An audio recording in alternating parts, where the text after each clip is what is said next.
É interessante, né, como a leitura e o acesso à informação eles têm papel central nas nossas vidas, tanto para a gente saber aquilo que aconteceu no nosso dia, quanto até mesmo para a gente ter acesso ao pensamento e às ideias de outras pessoas. Não é por acaso que quase todas as distopias escritas até hoje, a proibição do livro, do acesso à informação, elas são algo recorrente nesse tipo de história e normalmente nesse tipo de literatura o acesso a, aos livros e ao acesso à informação está restrito principalmente àquelas pessoas que têm poder tanto político quanto econômico. Porém, nada que tenha sido feito nessas distopias parte de um lugar muito longe da nossa realidade.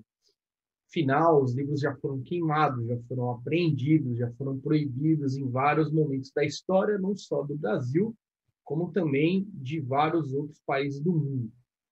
Porém, dessa vez, existe uma certa dificuldade de tomar uma atitude mais enfática contra a literatura, né? E por isso o governo resolveu, então, taxar os livros, mas com a justificativa de que estão taxando as pessoas ricas. Afinal, de acordo com o governo, são esses os que mais leem no Brasil. Essa medida, que já deu o que falar em 2020, voltou a ganhar força nas redes em 2021.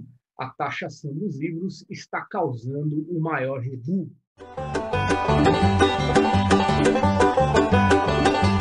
Então vamos lá.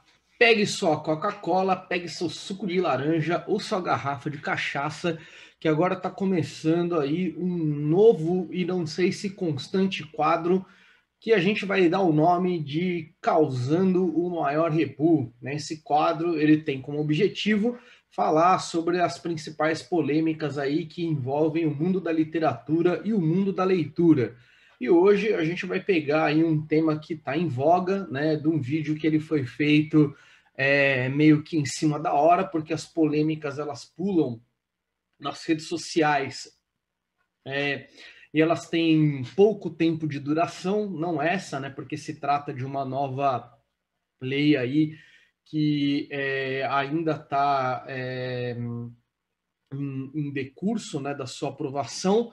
E hoje a gente vai falar aqui sobre a questão da taxação dos livros, né? Então, como é um vídeo de muita importância, de bastante importância, eu resolvi aqui trazer para vocês a questão da maneira mais detalhada possível e eu vou fazer aqui com vocês um vídeo mais ou menos que eu faria como se eu estivesse dando uma aula sobre esse tema, né? Então, vocês vão reparar aí que vai ser um vídeo um pouco mais extenso do que o normal, mas ele tem o motivo, né, para ser extenso assim, né?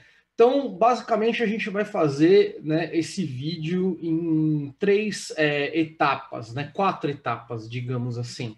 A gente vai primeiro trazer uma breve história das leis, depois a gente vai falar de onde surgiu essa ideia de que só rico lê, né? E por fim a gente vai falar quais são os problemas que essa taxação dos livros ela vai trazer, não só para o mercado editorial, mas também, né, para o público leitor em geral.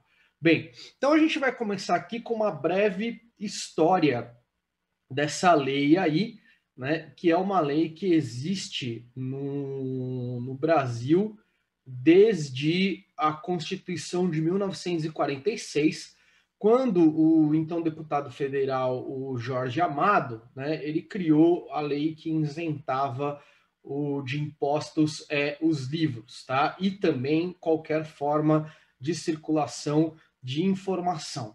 É importante a gente, né, ter uma ideia de que essa lei de isentar impostos de materiais produzidos através de papel, né, por materiais impressos, ela sofreu diversas oscilações e diversas modificações ao longo do tempo, mas basicamente o que está valendo aqui, né, é um reforço dessa lei que foi feito em 2004, né, quando todos os tributos possíveis de materiais impressos, incluindo, né, dois tributos aí federais, que é o PIS e o COFINS, eles foram retirados também dessa taxação aí dos materiais impressos, né? E aí é válido lembrar que a mesma lei que isenta as editoras, né, e todo o corpo editorial de produção de material impresso de impostos, assim como o próprio papel utilizado nesse material também é isento de impostos, é a mesma lei que isenta de tributos, por exemplo, as instituições religiosas, tá? Então, elas estão colocadas ali no mesmo patamar de leis. Bem, de onde vem a taxação de livros, né?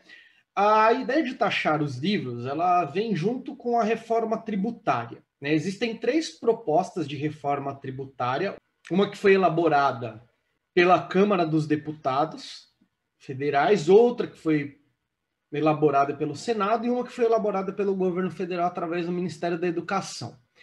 A que consta a maior polêmica da taxação de livros é a PL 3.887 de 2020, que foi proposta pelo ministro Paulo Guedes, né? Basicamente, a reforma tributária ela tem como finalidade reunir os 5 impostos federais em um imposto só. Então, o PIS, o COFINS, o ICMS, o ISS e o IPI, né, eles vão ser todos juntados em um imposto só, né, em dois, na verdade, que é o IBS ou o CBS, né, que seria o Imposto sobre Bens e Serviços. É justamente por conta de ser um imposto sobre bens e serviços que existe a justificativa de você taxar os livros, certo? Então, como que essa polêmica ela ganhou força de novo, né? A Receita Federal ela lançou um documento, uma FAQ, né, de Frequent Answers and Questions, né, ou perguntas e respostas frequentes, sobre essa questão da união dos impostos do PIS/COFINS. E aí eu vou deixar na descrição desse vídeo, tá? Todas as matérias que eu for utilizando aqui na minha fala, assim como outras leituras possíveis para a gente pensar essa questão do direito à literatura e tudo mais, né? E ali, certo? A Receita Federal ela elaborou duas respostas, perdão, junto com o Ministério da Economia, que justificam a taxação de livros. Bem, a primeira resposta diz: não existem avaliações sobre que indiquem que houve redução do preço dos livros após a concessão da isenção da contribuição para o PIS/PASEP e da COFINS. Não foi identificada nem correlação entre uma coisa e outra, tampouco, né? Então, primeira coisa a gente não deve taxar os livros, certo? Porque os livros não sofreram queda no seu preço por conta da isenção de impostos, tá? E aí, né, uns parágrafos depois, umas linhas depois, de acordo com os dados da Pesquisa de Orçamentos Familiares de 2019, o POF, né, Pesquisa de Orçamentos Familiares, famílias com renda de até 2 salários mínimos não consomem livros não didáticos. E a maior parte desses livros é consumida pelas famílias com renda superior a 10 salários mínimos, né? Ou seja, o que a gente vai chamar de classe A, né? B e A, né? Respectivamente classe B e A, que é justamente de onde saiu essa ideia aí, né? Cabe a gente lembrar e fazer uma certa problematização em relação a essa questão da classe que lê, né? Porque a gente tem que pensar o seguinte: uma pessoa que ganha acima de 10 salários mínimos, sendo considerado uma pessoa com renda, perdão, nem a pessoa, né, a família acima de 10 salários mínimos, então Se você tiver uma casa com 5 pessoas, onde cada uma ganha até 2 salários mínimos, essa família já é considerada uma família com renda superior a 10 salários mínimos, né? Ou ganha um pouco mais, enfim. E aí é importante a gente lembrar que a gente está falando aqui, a gente pode estar falando de assalariado, na maioria desses casos. E o fato de uma pessoa ganhar 30 mil reais por mês, por exemplo, não significa necessariamente que essa pessoa é rica, né? Afinal, dependendo do trabalho dela, principalmente se o trabalho dela não for um trabalho num concurso, num cargo público, essa pessoa ela corre o risco sério de perder o emprego, ainda mais no momento de crise que a gente vive, e essa renda dessa pessoa ela cai, né? Ela pode cair, inclusive, a 0 salários mínimos. Então, é interessante a gente pensar na ilusão de classe, né? Que essa ideia cria também, certo? De você ter, né, uma taxação aí, ou melhor, uma taxação dos livros de acordo com isso, e também você pensar, né, que essa questão da classe ela pode ser estável, tá?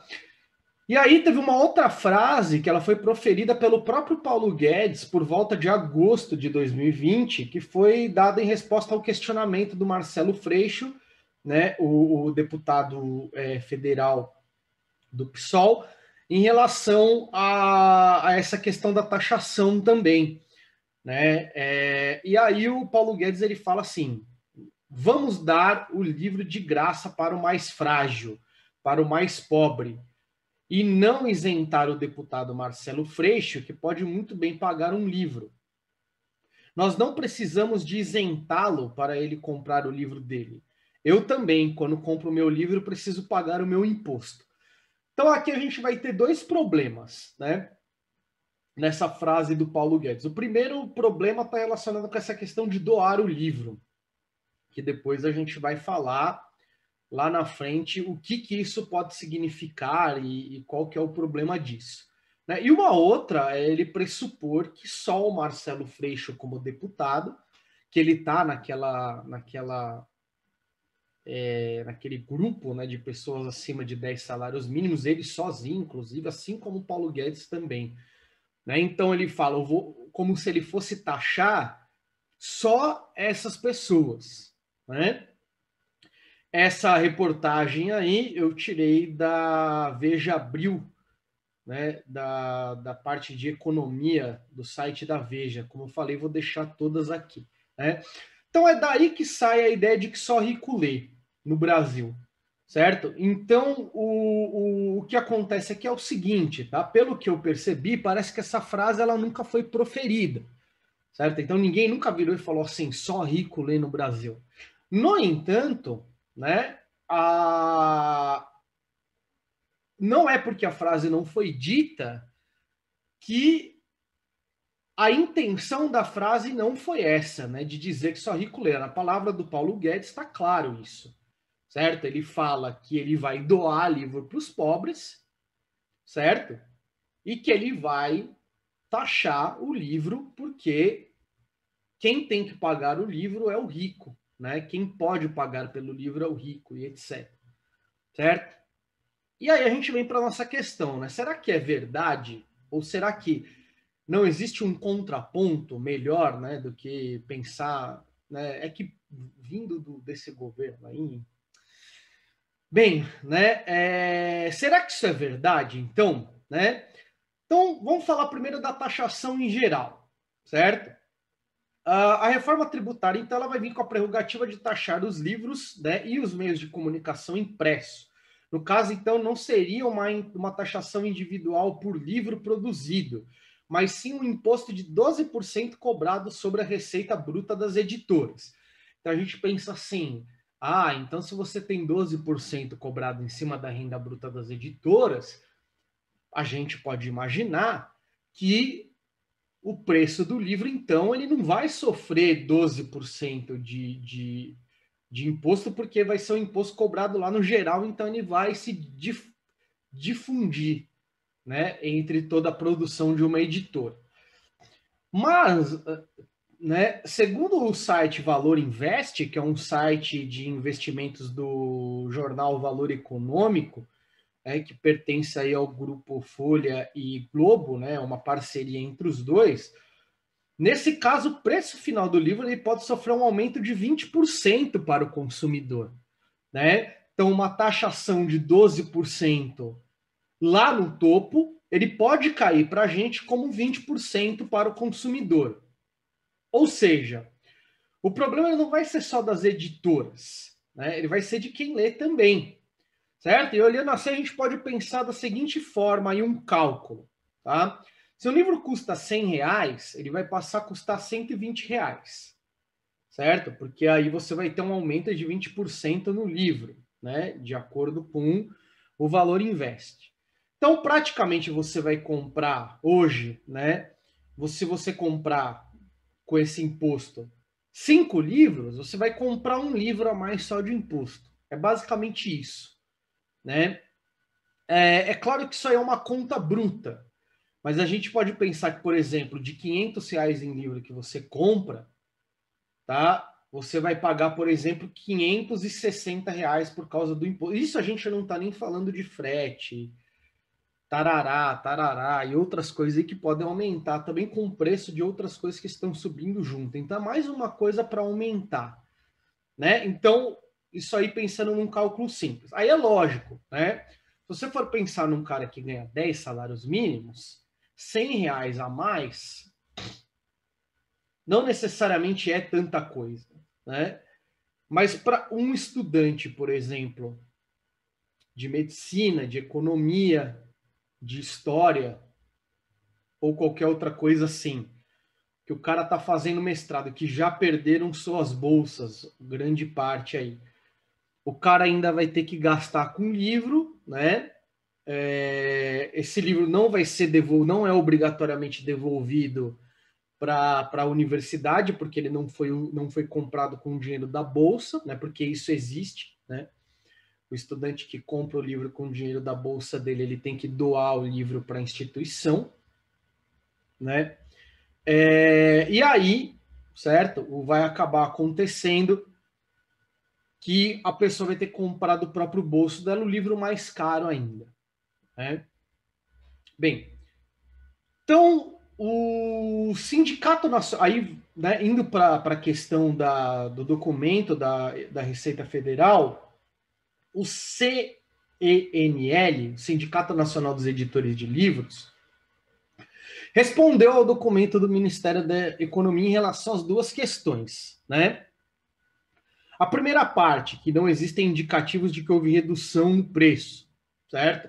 De acordo com o sindicato, a pesquisa, né, produção e vendas do setor editorial brasileiro, produzida pela FIP, entre os anos de 2004 e de 2019, né, e agora pela Nielsen, indica uma queda no preço médio dos livros de 40% no período, né? Então, de 2004, quando teve, né, a queda do COFINS, do PIS, né, na nova formulação da lei, o preço médio do livro caiu 40% no período, certo? Então, teve uma queda brusca, né, no preço do livro, né? De uma maneira bem empírica, eu consigo reparar pelo nosso Instagram aí do Rebu a quantidade de pessoas que eu vejo que são, né, professores, professoras que trabalham, né, com coisas que não tem, claramente você vê que não tem uma renda, né, superior a 10 salários mínimos, pelo menos só a pessoa, né, mas a família também, assim, que lê, compra livro pra caramba, né? Então, já, né, a segunda etapa, que cita o POF, né, de 2019, onde as famílias de renda de até 2 salários mínimos não consomem livro, né, a não ser os livros didáticos, e a maior parte desses livros é consumida pelas famílias com renda superior a 10 salários mínimos, percebam, maior parte, né? Maior parte não significa que os outros não compram, certo? Então, a resposta do Senão vai ser a seguinte, analisando o quadro, né? Aí ele cita lá qual é o quadro, 1.1.1 da POF de 2017 e 2018. O consumo de livros não didáticos é dividido 50% entre as famílias com renda acima de 10 salários mínimos e 50% com as demais, né? Mas a tese da Receita, né, confirma a profecia autorrealizável, que é aquilo que eles querem, de que o livro no Brasil é apenas para os ricos, né? Ou é para os ricos. Então, ou seja, o que eles chamam de maioria é quase uma porcentagem mínima em relação a isso, né? Certo? Essa reportagem foi tirada da Isto É, numa reportagem chamada Não é só os ricos que leem no Brasil, né? Não é só rico que lê no Brasil, respondem editores o documento da Receita. Um segundo ponto que a gente traz aí, né, é que, além de tudo, o próprio preço do livro didático ele aumentaria com esse imposto, né? Então, encarecendo ainda mais o custo da compra do material, não só para os alunos de escola particular, mas também para o próprio governo, que é o maior comprador de livros didáticos do Brasil. E também um aumento do preço dos livros religiosos, né? Como a Bíblia, que é um dos livros mais comprados no país.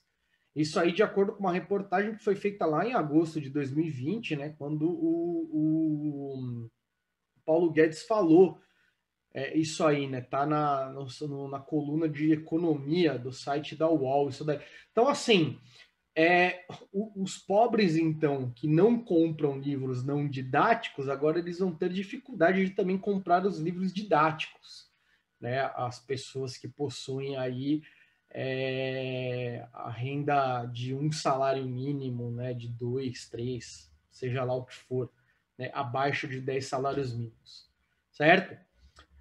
Bem, aí o que acontece, né? Em 2016, o UOL ele fez uma matéria que tenta responder por que o brasileiro lê pouco. E aí a gente vai ver que a questão da leitura ela é uma questão de Estado no Brasil, né? Então, nesse caso aí, né, a reportagem vai dizer que na época foi comprado aí no Brasil cerca de 2,35 livros por brasileiro. Então, né, lógico que isso aí é uma média, né? Tem brasileiro que não compra nenhum, tem brasileiro que compra uma cacetada de livro, certo? E nessa época, num país que tinha 188 milhões de habitantes com mais de 5 anos, são aqueles considerados, né, a maior carga leitora, certo? Só que tem um problema, né? O problema é que 1/3 desses livros eles eram comprados pelo governo federal e destinados a escolas públicas. Então, desses 2,35 livros comprados no ano de 2016, a maioria deles eram livros destinados à escola e eram livros escolares, né? E aí a gente vai, né, pensa, por que o Brasil ele não tem tantos leitores? Certo? E aí a UOL ela tem 3 conclusões sobre isso. A primeira é que 53% das escolas brasileiras na época não possuíam biblioteca, né? E o Brasil possui um alto índice de desigualdade econômica. No caso, além disso, mais 30 milhões de brasileiros que são analfabetos funcionais. Tá? A gente pode também fazer uma discussão sobre analfabetismo funcional, o que é isso, e etc., mas as 3 respostas são essa, né? E aí, tem também uma outra questão, que é essa aqui que é a principal para a gente, que fala sobre um imposto de 9,5% que era cobrado das gráficas, né? E que foi abolido em 2015, né? O que deixava o livro mais barato e mais acessível depois disso. Então, assim, como o ano seguinte, né, o ano de 2016, ele é um ano de readaptação, de adaptação da lei, né? Então, os dados ainda eles vão mostrar, né, que o Brasil ele vai ter problemas de leitura ainda em 2016, porque a lei que abolia, né, o imposto da gráfica, ele foi assinado aí, né, em 2015, na PL 2396 de 2015, certo? Então a gente pode perceber aqui, né, que ler é uma coisa de quem tem dinheiro, quando o governo faz de tudo para que o livro ele fique acessível só para quem tem dinheiro, né? Então não ter biblioteca na escola pública, você ter analfabetos funcionais no Brasil, você ter impostos sobre o livro são atitudes que fazem com que o livro ele encareça, né? E a gente pode pensar, por exemplo, quais são e onde ficam essas escolas que não têm biblioteca, por exemplo, ou onde se encontram essas pessoas que não possuem renda ou são analfabetos funcionais, até mesmo pensar na cor da pele dessas pessoas, né? Quem será que é esse brasileiro que não tem acesso ao livro, certo? Ou melhor, né? Quem será que é esse brasileiro que vai ter menos acesso ao livro quando houver uma taxação e quando houver um aumento, né, de preço dos livros por conta dessa taxação, certo? Então a gente viu lá na reportagem do UOL que antes você tinha um imposto sobre as gráficas de 9,5%. Né? E agora você vai ter um imposto sobre as editoras, certo? Então, né, de 12%. Então, como é que isso fica? Certo?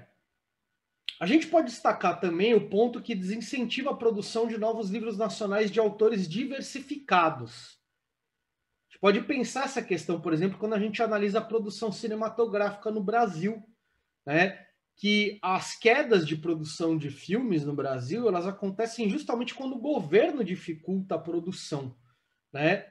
Por exemplo, a gente vai ter a criação da Embrafilme, no período da ditadura militar, né? Lógico, os filmes eram censurados e tudo mais, mas você tinha uma destinação, né, à produção de filmes. Você procura aí na década de 60, 70, né, o Brasil ele vai produzir filme pra cacete, né? Só que aí depois a Embrafilme ela é extinta na década de 80. E aí a década de 80 até o começo da década de 90, quando você tem a retomada lá, a chamada retomada do cinema, com a criação da Ancine e da Lei Rouanet, aí o cinema brasileiro ele tá voando, ele tá no alto, ou pelo menos estava, né, até agora. A Ancine ela ainda não está extinta, mas o governo Bolsonaro está tentando extinguir, né, a Ancine. Bem, e aí é justamente esse o problema, né? Você acaba gerando, né, uma destruição do mercado, certo? Bem, uma última questão aí que a gente pode falar também está relacionada com a força da ideia, né? Por exemplo, você tem o Sesc, acho que quase todo mundo que está vendo esse vídeo sabe o que é um Sesc, né? Mas para quem não sabe, o Sesc ele é uma espécie de clube do comerciário, né? Ele é um braço, né? Ele faz parte do Sistema S, que inclusive o governo federal cortou o apoio ao Sistema S, né? Sesc, Senai, Senat, né? Que tem vários clubes e vários centros culturais. E o Sesc ele é um dos melhores, assim, né? Ele tem clube, ele tem teatro, ele tem show, ele tem tudo que você pode imaginar dentro dele. E quem não é sócio do Sesc, porque não é comerciário, mesmo assim consegue utilizar todos os serviços do Sesc com preço baratíssimo. E aí o Sesc ele tem lá, né? Cada prédio do Sesc tem uma puta de uma arquitetura, um puta de um projeto. Os caras fazem comidas excelentes da lanchonete com preço baratíssimo que você não. Enfim, certa vez eu fui com os meus alunos, né? A gente falou, a gente vai fazer um passeio no centro e vai comer no Sesc. E aí, quando chegou no Sesc, eles ficaram assim meio assustados, porque eles acharam que ia ser uma grana comer lá, né? Então, eu estou falando isso porque você tem um pré-pensamento daqueles lugares que servem para você e daqueles lugares que não servem, né? E quando você fala que você vai taxar o livro, porque o livro ele é consumido apenas por ricos, certo? Você automaticamente pode inculcar nas pessoas mais pobres de que elas não têm possibilidade de ter acesso ao livro, né? Elas não têm possibilidade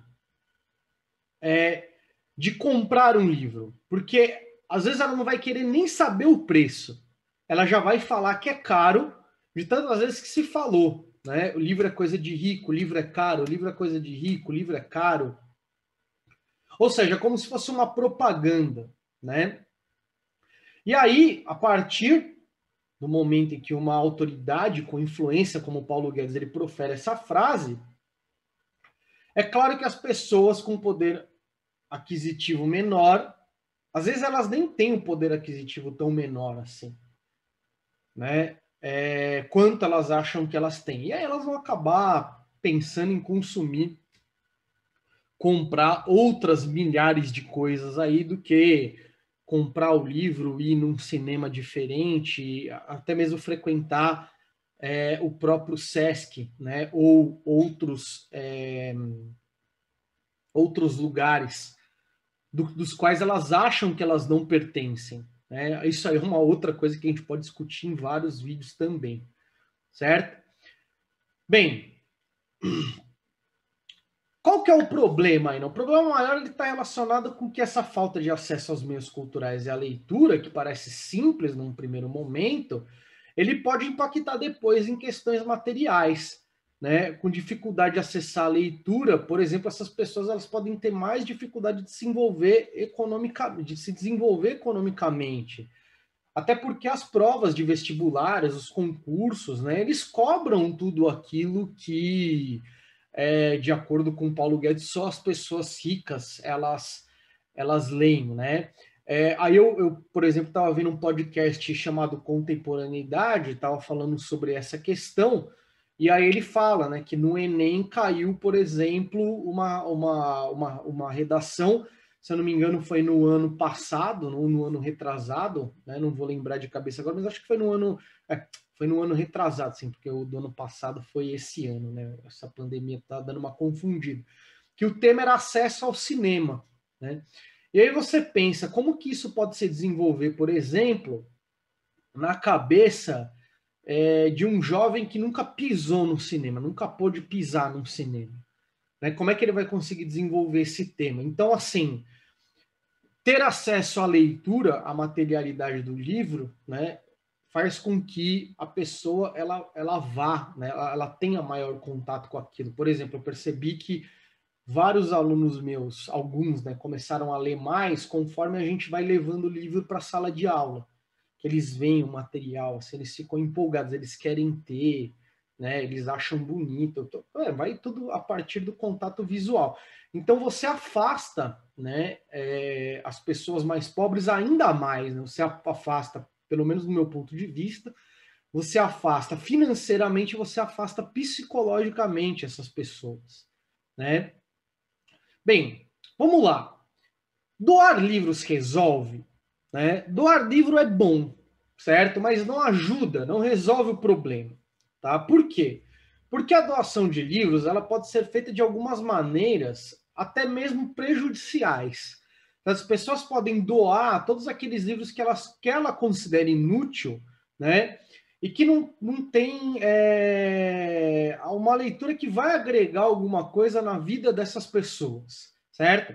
Além disso, quando você fala do governo doando livros, né, para a população em geral, como medida para você ressarcir essa carga de leitura, o governo ele pode muito bem selecionar e dar os livros que ele quiser com o viés político que ele deseja para as pessoas, né?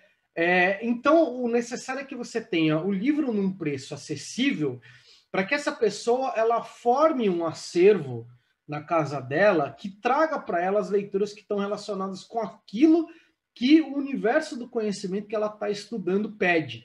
Então, por exemplo, você tem um aluno que o cara quer estudar economia, né? Então, o cara ele vai precisar ler Adam Smith, Marx, enfim, vários aí autores, né? Stuart Mill, David Ricardo, vários autores aí que estão relacionados com a questão econômica, né? Basicamente com a economia. E aí, meu, o cara tá recebendo do governo só livro de coach, né? Só livro de autoajuda, certo? Só livro de filosofia, né? Filosofia social, não política, perdão, não econômica. Então não adianta nada, né? O cara ele não poder ter acesso aos livros de economia que ele precisa se ele está recebendo livros de outra ordem.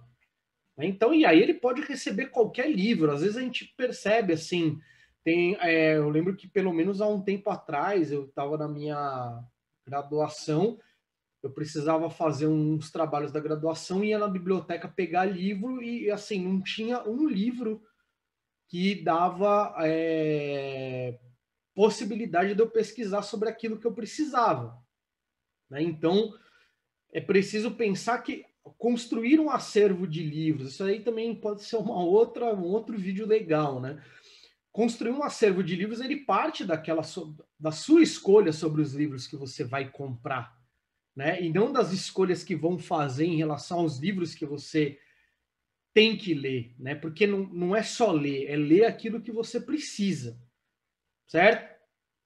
Bem, por fim, né, na nossa conclusão, então, a gente pode perceber aí que através da reforma tributária o governo federal ele está priorizando mais uma vez o ataque à cultura, tá? Pelo menos no nosso ponto de vista aqui, isso aí está bem claro, né? A gente percebe que o governo Bolsonaro ele não faz nada sem arrumar uma briga, principalmente com aquele grupo de oposição, né? Principalmente com um grupo de oposição de esquerda. Né? Então, ele certamente essa taxação dos livros ela está aí para depois falar que quem está barrando a reforma tributária é o pessoal da esquerda, que não sei o que, que não sei o que lá. Né? Então, a coisa está aí. Né? E aí isso vai reduzir o acesso das pessoas mais pobres, que já é um acesso reduzido, certo? A leitura, mas também mostrando uma intenção por trás disso, que é um tanto quanto populista, uma vez que ele está falando que ele vai taxar os ricos, né, ao invés de taxar um objeto que é de consumo às pessoas pobres, né? E a gente viu também, né, que a doação de livros ela é uma falácia, porque ela não vai resolver o problema né, ela é ela traz uma intenção falaciosa porque ela não vai resolver o problema da leitura no Brasil e nem o problema da taxação, né? E a gente sabe que a taxação dos livros ela pode trazer também danos irreparáveis para as pessoas que deixarão de ler e até mesmo para a própria questão dos empregos que são gerados, né, através das editoras, não só das editoras de livros, né, mas as editoras também de jornais e revistas, tá? Bem, como eu já falei no começo do livro, eu vou falar aqui de novo, vou deixar aqui na descrição todas as notícias que elas foram usadas para produzir esse vídeo, né? E também vou deixar uma lista aí de leituras que falam sobre a importância de ler, tá? Eu espero que vocês tenham gostado desse livro aí, desse livro não, né? Livro é sempre bom, né? Espero que vocês tenham gostado desse vídeo aí e até a próxima.